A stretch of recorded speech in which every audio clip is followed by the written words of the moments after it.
ओम श्री विष्णुवे नमः। जय माता लक्ष्मी की।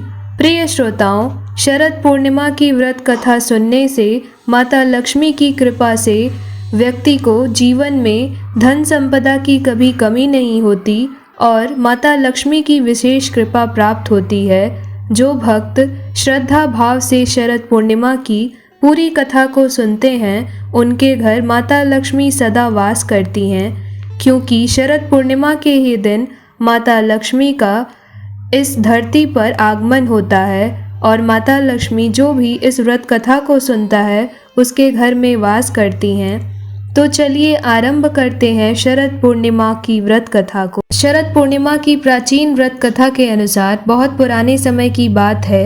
एक बार नारद मुनि नारायण नारायण करते हुए विष्णु लोक पहुँचे और श्री विष्णु भगवान की स्तुति वंदना भक्ति भाव पूर्ण रूप से करने लगे। तब भगवान विष्णु प्रकट होकर बोले, हे मुनि श्रेष्ठ, कैसे याद किया? नारद मुनि कहते हैं, प्रभु आप तो अंतर्यामी हैं, हम क्या चाहते हैं आप तो भली भांति जानते हैं। तब भगवान विष्णु मुस्कुराए और बोले, हे मुनि श्रेष्ठ, कृपा कर आप अपने मुख से ही वर्णन करें। तब नारद मुनि कहते हैं, जैसी आपकी आज्ञा प्रभु। मैं मृत्यु लोक से चला आ रहा हूँ। वहाँ मानव की व्यथा देखी ना गई। वहाँ पर मानव बहुत दुखी है। आपको उनके कष्ट दूर करने ही होंगे। तब नारद मुनि की बात सुनकर श्री हरि विष्णु जी बोले, हे मुनि श्रेष्ठ, सभी दुखों और सभी कष्टों से छूटने का केवल एक ही सुगम उपाय है और वो है शरद पूर्णिमा, जिसे कोजागर पूर्णिमा भी कहते हैं, उसका व्रत। अगर मनुष्य इसका विधि विधान से व्रत करे और व्रत कथा को सुने तो उसके कष्ट दूर हो सकते हैं। आज मैं आपको वही शरद पूर्णिमा की कथा सुनाता हूँ। ध्यान लगाकर सुनिए। मथुरा नगरी में सुभद्रा नाम की एक पंडितानी रहती थी। वह शरद पूर्णिमा का व्रत रखती थी। भगवान जी उससे प्रसन्न हुए एवं इच्छित वरदान देते हुए कहा, इसका विधि विधान सभी को बताइए। तब वह एक साहूकार को इस व्रत की विधि बताती है। साहूकार ध्यान से सुनने लगता है। सुभद्रा बोली, मैं शरद पूर्णिमा का व्रत रखती हूँ, यह उसी का फल है। साहूकार ने पूछा, इसकी विधि क्या है? सुभद्रा बोली, एक लकड़ी के पट्टे पर एक लोटा पवित्र जल भरकर रखें। रोली में एक स्वास्तिक चिन्ह लोटे पर बनाइए। इसके बाद पीतल के गिलास में गेहूं के दाने भरकर रख दीजिए। गिलास पर दक्षिणा चढ़ाइए। इसके बाद स्वयं तिलक लगाइए। इसके बाद 2.5 पाव शक्कर 2.5 पाव खोआ दोनों को मिलाकर 6 पेड़े बनाइए। इसके बाद पूजन कर एक पेड़ा प्रभु को चढ़ाइए और दूसरा पेड़ा स्वयं या पति देव ग्रहण करें। तीसरा पेड़ा अपने मान को दें, जैसे भांजे भांजी ननद बहन आदि को दिया जाएगा। और चौथा पेड़ा अपनी सहेली से बदलें। यदि सहेली न मिले तो मंदिर में चढ़ाइए। जो सहेली 6 माह व्रत रखे उसे ही पेड़ा दें। 5वां पेड़ा घर के सदस्य में बांटें और 6वां पेड़े के 6 भाग बनाइए, जिसमें से पहला भाग तुलसी जी को चढ़ाइए, दूसरा गौ माता को खिलाइए, तीसरा अहीर को दीजिए और चौथा गर्भवती स्त्री को दीजिए और 5वां राहगीर बालक को दीजिए और 6वां कुंवारी कन्या को खिलाइए। इस प्रकार 6 पेड़ा वितरित करिए। लोटे में रखे जल से चंद्रोदय के समय चंद्रमा को जल चढ़ाइए। घर जाकर साहूकार ने अपनी पत्नी को शरद पूर्णिमा का व्रत रखने के लिए कहा। उसकी पत्नी ने व्रत की सारी विधि पूछी। तब साहूकार ने व्रत की विधि समझाई। उसकी पत्नी ने व्रत करना शुरू कर दिया, जिसका फल ये मिला कि साहूकार के यहाँ 2 कन्याओं का जन्म हुआ। बड़ी का नाम सावित्री और छोटी का नाम चंद्रमुखी रखा। दोनों पूजन कार्यों में रुचि रखती थीं एवं प्रतिदिन पूजन करती थीं। दोनों का विवाह संपन्न घराने में कर दिया गया। दोनों बहनें शरद पूर्णिमा का व्रत रखती थीं। सावित्री विधि विधान से व्रत रखती थी, अतः उसे सुंदर संतान की प्राप्ति हुई। और इसके विपरीत चंद्रमुखी अधूरा व्रत करती थी, जिसके कारण यह फल हुआ कि उसके पुत्र कुछ ही दिन तक जीवित रहे और स्वर्ग सिधार गए। इस कारण चंद्रमुखी बहुत दुखी रहती थी। आखिर एक दिन एक ज्योतिष से इसका कारण पूछती है। तब ज्योतिष ने कहा, तुम अधूरा व्रत रखती हो, इस कारण तुम्हारी संतान स्वर्ग को प्राप्त हो जाती है।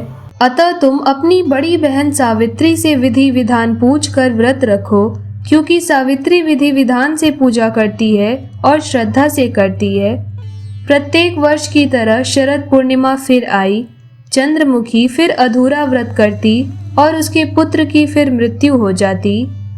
चंद्रमुखी ने अपने मृत पुत्र को पट्टे पर लिटा दिया, जिस पर वह पूजा करती थी। संयोग से प्रभु इच्छा से उसकी बड़ी बहन सावित्री उसी दिन उसके घर पर आई। उसने तुरंत प्रभु का नाम लेकर मृत बालक के सिर पर हाथ फेरा तो वह जीवित हो उठा। चंद्रमुखी खुशी से नाच उठी। तब उसे शरद पूर्णिमा व्रत का महत्व समझ में आया। उसने तुरंत प्रभु से क्षमा मांगी, बारंबार प्रभु के चरण स्पर्श किए और कहा, ऐसी भूल अब कभी नहीं होगी। साथ ही सभी पड़ोस में सगे संबंधियों को यह व्रत करने की सलाह दी और व्रत की विधि विस्तार पूर्वक समझाने लगी। अतः इस व्रत के करने से प्रत्येक स्त्री व पुरुष सभी की मनोकामना पूरी हो जाती है। इस प्रकार शरद पूर्णिमा व्रत की पहली कथा पूर्ण हुई। हे श्री हरि नारायण, हे चंद्रदेव, जैसे आपने चंद्रमुखी की इच्छा पूर्ण की, वैसे ही सबकी इच्छा पूरी करना, यही आपसे प्रार्थना है। प्रिय श्रोताओं, आइए अब आरंभ करते हैं शरद पूर्णिमा व्रत की दूसरी पौराणिक कथा, जो खीर से जुड़ी हुई है। एक बार नारद जी पृथ्वी पर घूमते हुए पृथ्वी पर मनुष्यों को नाना प्रकार की व्याधियों में जकड़ा हुआ देखकर अत्यंत दुखी हुए और विचार करने लगे कि इस पीड़ित मानवता को किस प्रकार दुखों से मुक्ति दिलानी चाहिए। जब हर तरह से विचार करने पर उन्हें कोई युक्ति न सूझी तो उन्होंने भगवान नारायण हरि का ध्यान करते हुए मुख से नारायण नारायण का घोष करते हुए क्षीर सागर की ओर प्रस्थान किया। वहां पहुंचकर वे क्या देखते हैं कि भगवान श्री हरि शेष शैया पर मंद मंद मुस्कुराते हुए शयन कर रहे हैं तथा लक्ष्मी जी उनके पांव दबा रही हैं। यह देख नारद जी ने तुरंत साष्टांग प्रणाम किया और उनकी स्तुति करने लगे। नारद जी बोले, हे नारायण, आप हर समय अपने भक्तों की रक्षा व पालन करते हैं। आपकी कृपा बिना पत्ता भी नहीं हिल सकता। आप ही जगत में उत्पत्ति एवं प्रलय के मूल कारण हैं। आप हर प्रकार से समर्थ हैं। तब नारद जी की बात सुनकर भगवान श्री हरि ने मुस्कुराते हुए कहा, पधारिए देवर्षि, आज बहुत दिनों बाद आपके दर्शन हुए। कहिए, सब कुशल तो है? पृथ्वी पर आपका चक्कर लगता ही रहता है। कुछ वहाँ के भी हाल सुनाइए कि वहाँ पर लोग किस प्रकार अपना समय व्यतीत करते हैं। इतना सुन नारद जी बोले, हे माधव, हे जनार्दन, हे श्रीहरि, हे स्वामी, मृत्युलोक में मानव बहुत दुख भोग रहा है। उनके कष्टों को देखकर मैं तो क्या, मेरी आत्मा भी रो रही है। हे प्रभु, कोई ऐसा सरल उपाय बताइए जिसके करने से मनुष्य दुखों से छूट सके और उसकी मनोकामनाएं पूर्ण हो सके।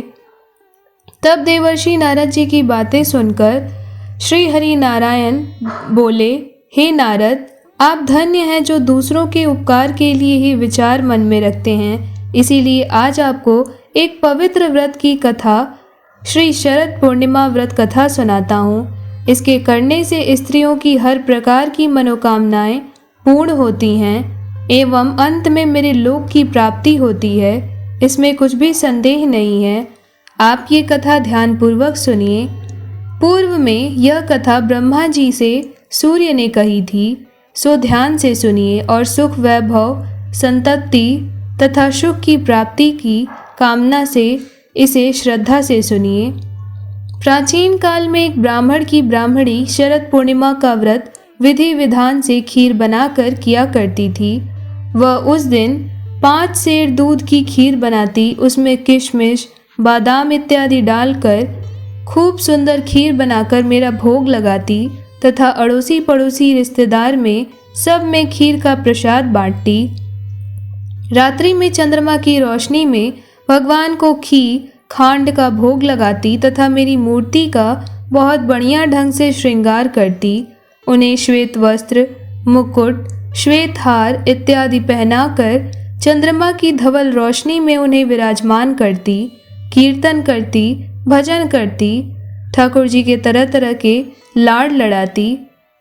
उसके व्रत के प्रभाव से उसके खीर व घी खांड के पात्र सोने के हो जाते।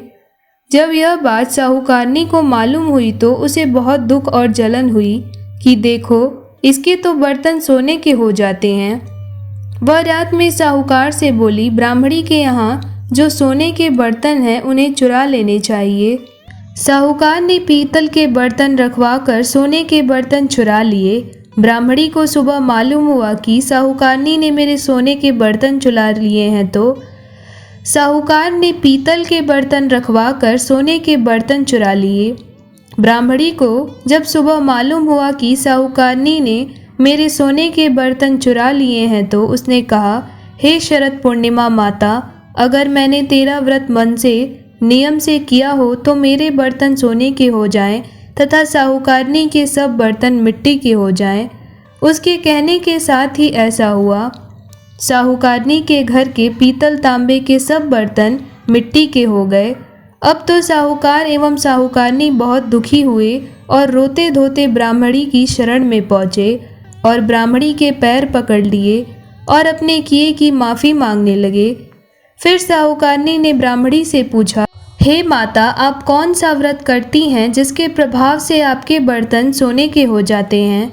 तब ब्राह्मणी बोली, मैं शरद पूर्णिमा का व्रत करती हूँ, यह सब उसी का प्रभाव है। साहूकारनी कहती है कि यह व्रत किस प्रकार किया जाता है तथा इसका क्या नियम है, इसका स्पष्ट रूप से उल्लेख करिए। तब ब्राह्मणी बोली, सब तरह से घर की व सब अपनी सफाई शरद पूर्णिमा के दिन कर लीजिए।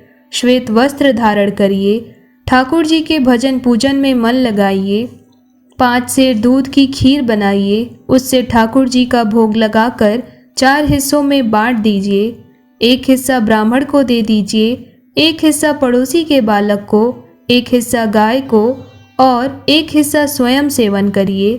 काष्ठ के पट्टे पर 1 लोटा जल भरकर रख लीजिए, 1 दीपक जला लीजिए, रोली से पट्टे पर स्वास्तिक बना दीजिए।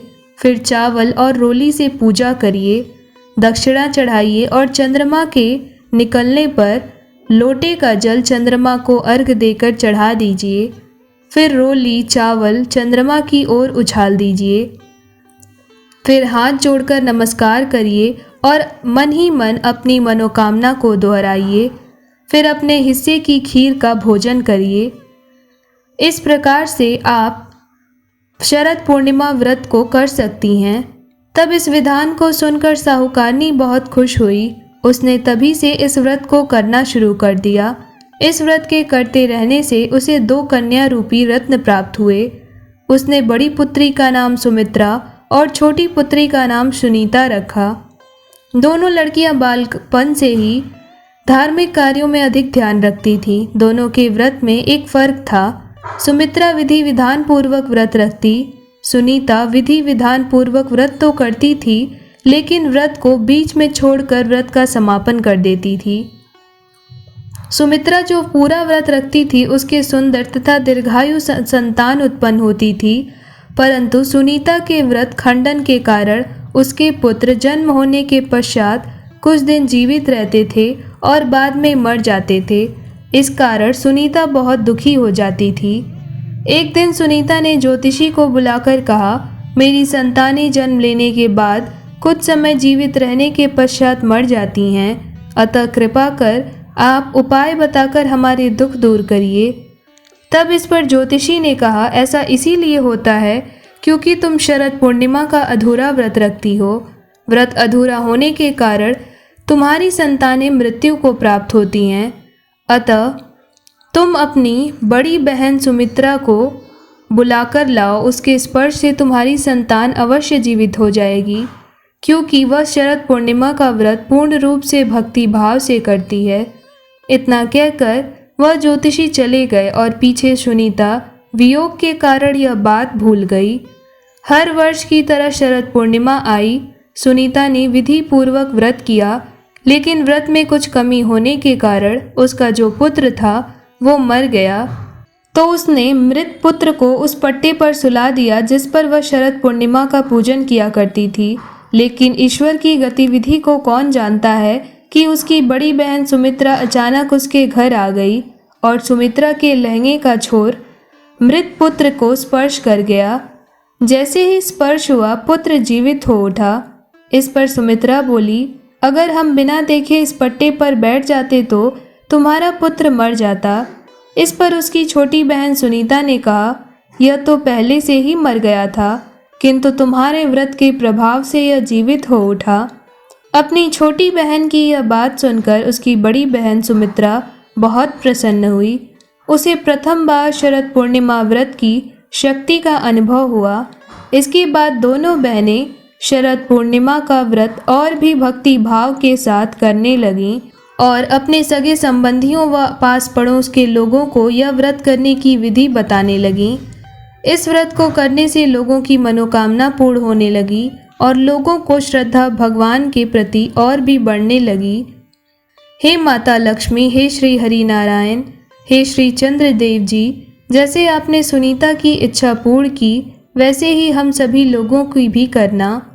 प्रिय श्रोताओं, इस प्रकार जो भी श्रद्धा से शरद पूर्णिमा के दिन भगवान विष्णु व माता लक्ष्मी की पूजा अर्चना कर पूर्णिमा का व्रत करते हैं और व्रत कथा को सुनते हैं, तो उनके जीवन के सभी दुखों और कष्टों का नाश हो जाता है और माता लक्ष्मी की कृपा से सुख समृद्धि का आशीर्वाद प्राप्त होता है।